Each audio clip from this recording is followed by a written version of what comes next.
The fields were my pride.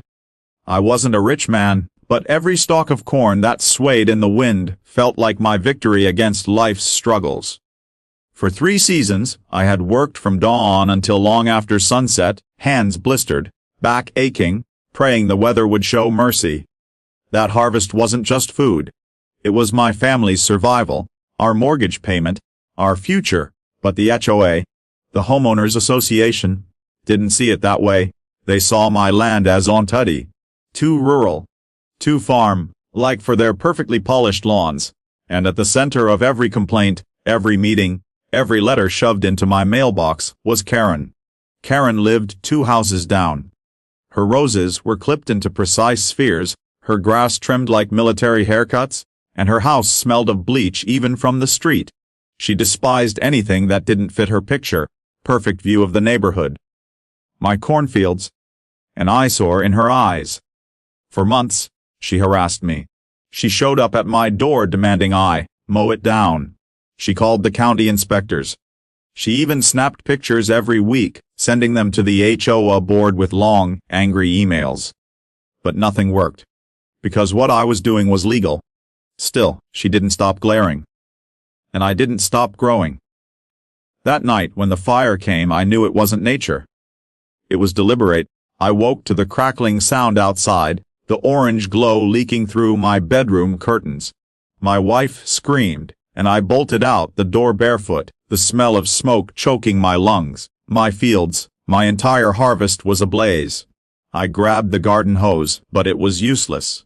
The fire was too strong, eating row after row of corn I had nurtured like children.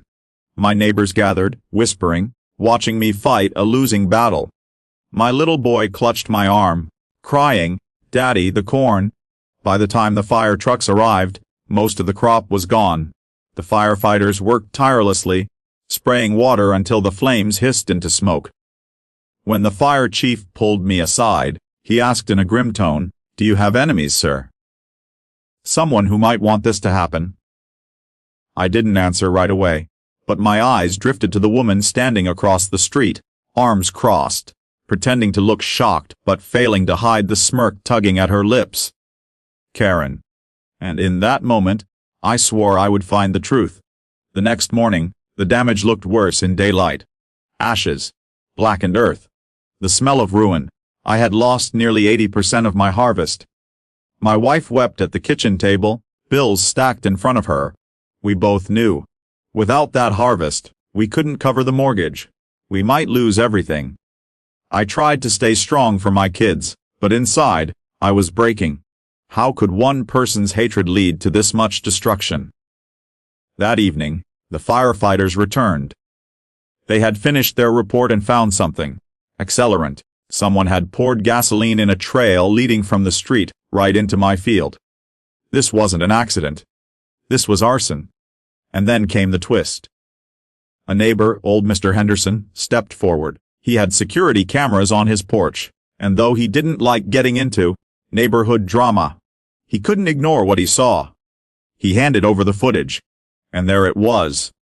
Clear as day. Karen, sneaking across the street with a red gas can in her hand. I'll never forget the look on her face when the firefighters marched straight to her door. She answered with her usual condescending smile, but it vanished the second she saw the evidence in their hands. She stammered, shook her head, claimed she was framed. But no one bought it. Not the firefighters. Not the police who arrived moments later. Not the neighbors who stood watching, realizing the monster she really was. Karen, the woman who thought she ruled the neighborhood, was taken away in handcuffs. For once, the street was quiet. Not with fear, but with relief. But the victory felt hollow. My corn was still gone. My land still scarred. The bills still loomed. Until, one by one, my neighbors stepped forward. People I thought had judged me silently now came offering help. Seeds, labor, even money. Together, they replanted. Together, they rebuilt. And when the new season came, my fields bloomed brighter than ever. Closing message. This wasn't just a story about a neighbor feud gone too far. It was about resilience. About how one person's hatred can't overpower a community's kindness. Karen's fire destroyed my crop, but it sparked something greater. The strength of people standing together. Sometimes, the harvest we lose makes way for a harvest of hearts. And that's worth more than gold.